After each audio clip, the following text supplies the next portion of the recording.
Sir దగ్గు దమ్మే sir. Sir దాదాపు ఒక 3-4 సంవత్సరాలే. 4 సంవత్సరాల పైన అవుతుంది సార్.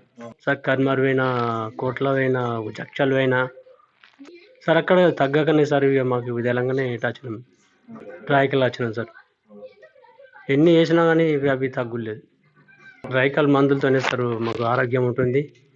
ఇప్పటి వరకు అయితే అవిటితోనే తగ్గిపోయింది. ఎన్ని హైదరాబాద్ దిగినాం, కర్మార్ దిగినాం, జడ్చల్ దిగినాం, ఇవన్నీ దిగినా కానీ తక్కువ కాలేదు సార్. రాయకల్ మందులతోనే ఇప్పటికి కొద్దిగా ఆరోగ్యం ఉంటుంది. పానం వెంకన్న.